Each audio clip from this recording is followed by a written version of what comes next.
heralding hope. She stalked down the icy streets, her midnight black hair forming a curtain to hide her face. Her tall boots clacked on the pavement, drowned out by sounds of merrymaking around her. After all, that anyone could be miserable on Christmas Day. Yes, Isabel Evans looked very out of place in the white landscape, in her black coat and iron jewelry. A raven amongst the snow. None of the partygoers spared her a second glance, too preoccupied with their own amusement to take note of a teenage loner. Yet Isabel had not always been like this. Flashes of memories still haunted her.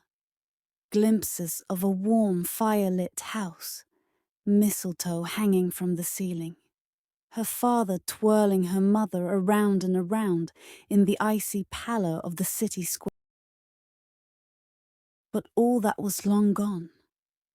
The only things she had left were lonely alleyways and a deserted home. A mother too miserable to do anything but go about her daily chores mechanically, like a robot. Isabel scowled to herself as another group of children shoved past her.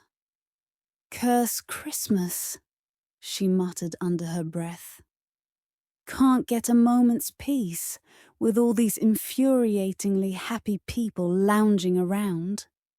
She kicked up snow, hoping the pain in her toes would drive out the force that was clenching her heart so hard it hurt.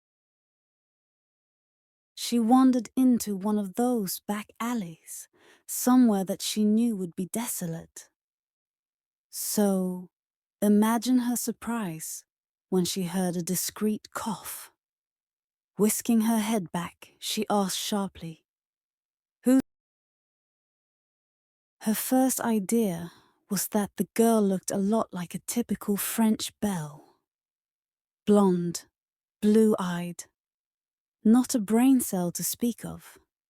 Then she stepped fully out into the warm glow of the streetlight, and Isabel let out a stifled gasp. The last time she'd seen that face was over 6 years ago. The rosy-cheeked, curly-haired girl from her memories, now more defined, more beautiful, with experience rather than innocence shining in her eyes. But it was definitely still the same face, the same hard-determined set of her chin that took Isabel back in time to the days they'd spent haggling over which toys belonged to whom. How silly it all seemed now. For a moment, Isabel's eyes softened and lit up with wonder at her friend of years past, standing in front of her like they'd met just yesterday. But the sky darkened, with the darkness bringing back the memories of that fateful day. The day that changed everything. The day that she tried so hard not to remember her father. Hooked up to a dozen different machines, looking pale and happy, white sheets of the hospital bed. The day that sealed the rest of her life. The day that drove her mother into a shell that she would never emerge out of. The day that, beyond all else, marked the moment she withdrew the heart she had worn so proudly on her sleeve, never disclosed than she could help, never opening herself up to anyone. She drew back now, turning away from the girl she had once poured her soul into. "What do you want, Edelyn? Why have you come?" Her voice came out soft and helpless, indicating an unspoken plea to the other girl to just... Edelyn didn't go away. She didn't open her mouth to speak either. She simply walked to Isabel and wrapped her arms around her like she had done so many times before. rubbing soothing circles on the rigid girl's back. After a few, Edlin spoke up. "What happened to the Isabel I remember?" Edlin murmured. "Do you remember Isa? The games we used to play in your old house? That attic Her voice broke. "Your father helped us make into a makeshift fort? Secrets you whispered to me on our sleepovers? The bracelets we gave to each other that we swore we'd never remove? What happened to the girl who trusted me as a sister?" With each word, Isabel's scowl melted, replaced by a sweet, wistful smile. "I can't." She choked on the next few words.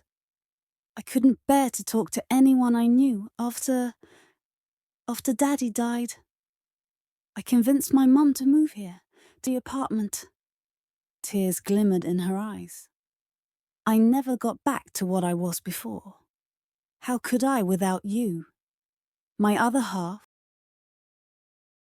Isabel lifted up the sleeve of her coat to reveal a braided bracelet woven from bright gold cloth that had faded with age. "I never removed it. I never broke the promise." Edlin gasped. "After all this time?" And then Isabel broke down and sobbed for the first time in 6 years, shed all the tears she'd never let fall, let out all the horrible memories that surfaced as nightmares as she slept. A hammer tore down the walls she had built up around her heart, a hammer in the shape of Edlin Rain, the girl who'd never given up on her, even when she'd given up on herself. In an hour, Isabel had let out all the pent-up emotion that had built up inside her in the past years, releasing all her worry, fear, and trepidation. All the while, Edlin held her. Curled up inside a dimly lit alleyway that was never frequented by visitors, 2 girls spent their Christmas day. 2 best friends who'd been reunited after 6 years. 2 girls torn apart by the death of a loved one. 2 girls, one for whom a thin ray of light had penetrated the gloom of half a decade. 2 girls. Just 2. Isabel and Ed.